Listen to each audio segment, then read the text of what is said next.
is good, YouTube? Quinn Wade Basketball Analysis coming to you with a quick video. I wanted to let you guys know I got some new merchandise available, not just t-shirt anymore. I got different type of t-shirts, different type of shirts and logos that you can purchase on my spread shirt, and also hoodies now. We have expanded and added more to the channel and more merchandise for the brand. Thanks for supporting. It will be in the description and the links will be in the comment section below. Thanks for helping me and supporting the movement. Quinn Wade Basketball Analysis. I'm going to check out the video. What is good, YouTube? Quinn Wade Basketball Analysis coming to y'all with a quick video for this Saturday. We're going to talk about the Orlando Magic. They have a legitimate chance after all these years, after all these draft picks since Dwight Howard has been gone.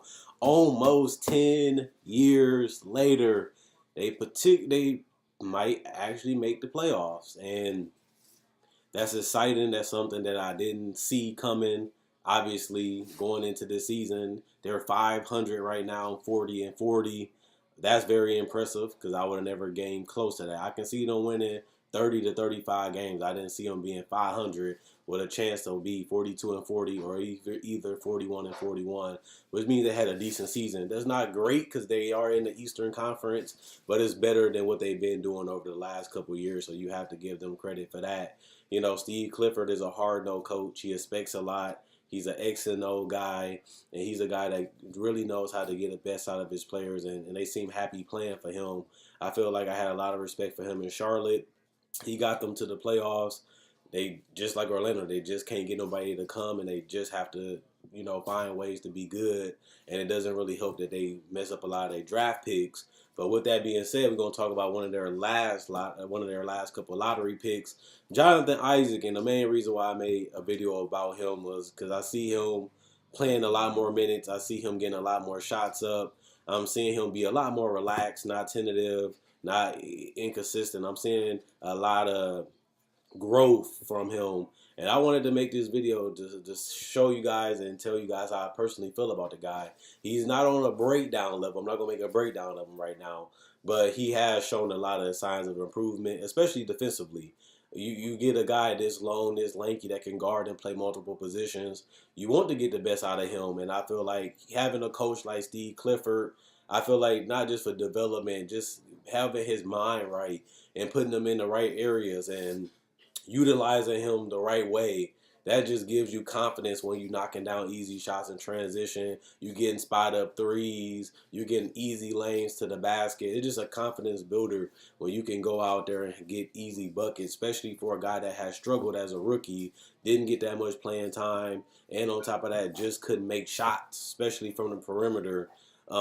He struggled. He just didn't have the body. He just didn't have the touch. He was known as a raw prospect coming out of the draft. This is a guy that's going to take 3 to 5 years, not 1, 2, 3 to 5 years to reach a great deal of what he's doing now. And I feel like he's still real far away from being a quality NBA player, but he's respectable. He's a guy that you can be an eighth, ninth guy on the roster, but they're utilizing them. They're giving them the experience. They're giving them the chances, even though they is making a playoff push. He has found a way to contribute, and even though his three-point shot isn't falling that well this season, he's shooting 31% from three, which definitely isn't good, considering that he shot 34% from three last year. But he's getting more opportunities. He's knocking down one a game. He's shooting 3.6. His field goal percentage has increased as he has gotten easier buckets around the basket and from the perimeter. He's getting more rebounds, 5.5. He's getting more assists, getting more blocks, and he's averaging more points. And it's mainly because instead of him playing in 19 minutes, he's playing in 26. He started 63 games and played 74 this year. So we're starting to see him come into his own. And that's the hard part about playing into the NBA. When you can't really shoot coming in, you have to do so many little things to get on the court. You have to really have a drive to be able to take those games where you don't play at all, or you might play 5 to 10 minutes, or sometimes even with a coach like Steve Clifford that's all about winning, you might not get that many touches. Somebody might be hotter. He uses a lot of Terrence Ross screens. Vucevic gets a lot of touches. Fournier gets the ball in his hands a lot. Only so many plays you can really get out of those possessions, and I feel like he handled it well. He could have moped. He could have been mad. He went out there and worked on his game. He went out there and tried and gave a lot more energy and effort, and I feel like those things like getting chased down blocks, keeping the ball moving, cutting to the basket, and just hitting spot up threes when you are open. Just small little things give him a lot of chances to be on the court, and I feel like he's been trying to make the best of those. He just doesn't have the skill yet. He has the body, he has the athleticism. It's just about building fundamentals, staying in the corner, following through all your shots, knowing when to cut, knowing when to space, knowing when to move, not staying stuck in one area, getting out in transition when you don't get the rebound. Just small little tweaks to his game can really help him get even more better shots. And I think that that's something that Steve Clifford seen from last year that Jonathan Isaac definitely could improve on. And I've been watching every single Orlando Magic game, and I just see a different demeanor and a different play style from Jonathan Isaac this season. But the question is, they draft this guy super high. So it's not about him just becoming a quality player. This is a guy that they feel can be a superstar player. Obviously, they felt that same way about Aaron Gordon, and he has shown a significant size of improvement, but he hasn't even became an all-star caliber player at this point. Even though he had a breakout year last year, I feel like he took some steps back coming into this year, and they really need somebody that can really give them some perimeter play at a dominant level. Maybe it's Markel Fultz. He has been the number one pick. He's a guy that can do a lot of things, but at the end of the day, they have another chance. They're gonna get a later draft pick this year because they finished with a better record than they usually do. So that's gonna hurt them. But with the fact that most people don't want to come to Orlando, and if they do, they're only coming for particular reasons, and there's usually not the superstar players that come, so they got to get them through the draft. They're hoping that Aaron Gordon or Jonathan Isaac can be that guy that can play the multiple positions, stretch out the floor, handle the ball, and make plays. And they are two tweeners and two guys that have a lot of similarity. Obviously, Aaron Gordon has more experience and more development because he's been in the league longer. But Jonathan Isaac cares more defensively. He tries to block shots. He tries to guard his positions that he played, and he actually can be a great rotation and help defender with his length and his athleticism. I just feel like he has a higher upside because of his ability to care more. I feel like he plays harder, he tries harder, and he wants to be great. It's just about slowly developing each and every day, learning some go-to moves, getting some easy baskets, and just getting the opportunity to play with the starters to develop some chemistry and some chemistry with your coach and just go out there and play a game. But I feel like Jonathan Isaac definitely got to continue to evolve. I think that's something that we all know, but I'm just curious, what kind of player will he be in year 4 and year 5? Because I said it's going to be 3 to 5 years, and 4 and 5, he should start hitting his stride. The game should be more comfortable, more relaxed. He should understand it more. His body should be more developed. His jump shot should be more polished. Hopefully, that's how it should be if he continues to work on his game. But we don't know what he's going to really do. But if he does, he can be very, very special. And I'm already seeing the little things that he do well now.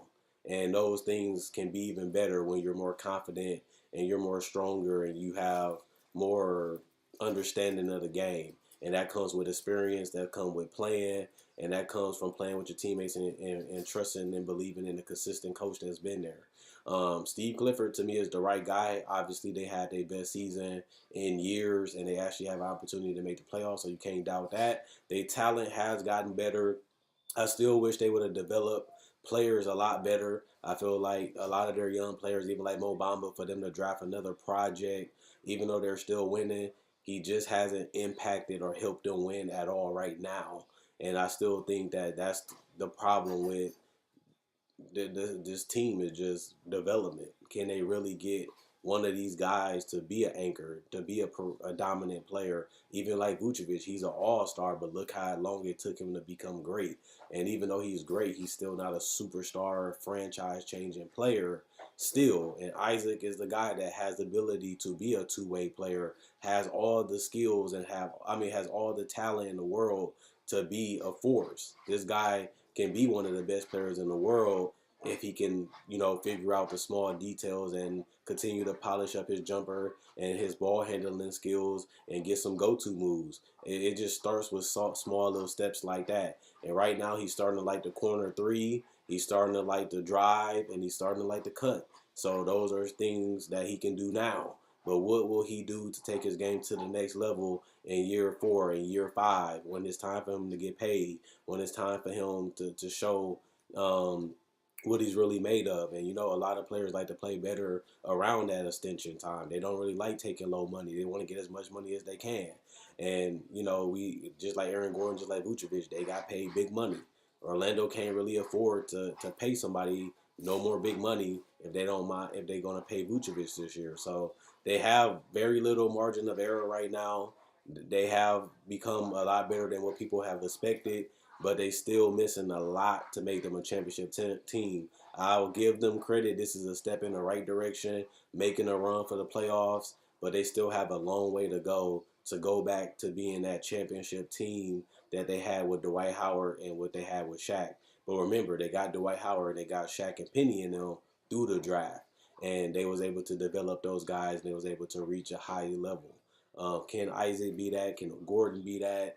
Can even guys like Markel Fultz become those two-way guys? Can they become 25, 20, 27-point scorers, being able to impact the game in multiple ways? You have to be able to impact it more than scoring. Can you be a playmaker? Can you be a defender? Can you rebound? Can you do multiple things on the court to help your team win? Can you carry your team? Can you close games? I feel like they're missing a lot of those things still, but they have the right type of guys that can do it. It's just about getting the best out of them, developing in them, and allowing them to learn from their mistakes and correct them as they play. And the only way you're going to do that is through experience. So you can't put the blame on the organization. Jonathan Isaac got to want to be great. He has to put the work in. He has to go out there and execute it on the court. So, one hand washes another. You have to do your part. He has to do his part. And the organization has to take care of him. All of this goes in the same boat. If you want to win, you got to sacrifice. If you sacrifice, you have to do what's best for the team. And I feel like a lot of these guys doing it,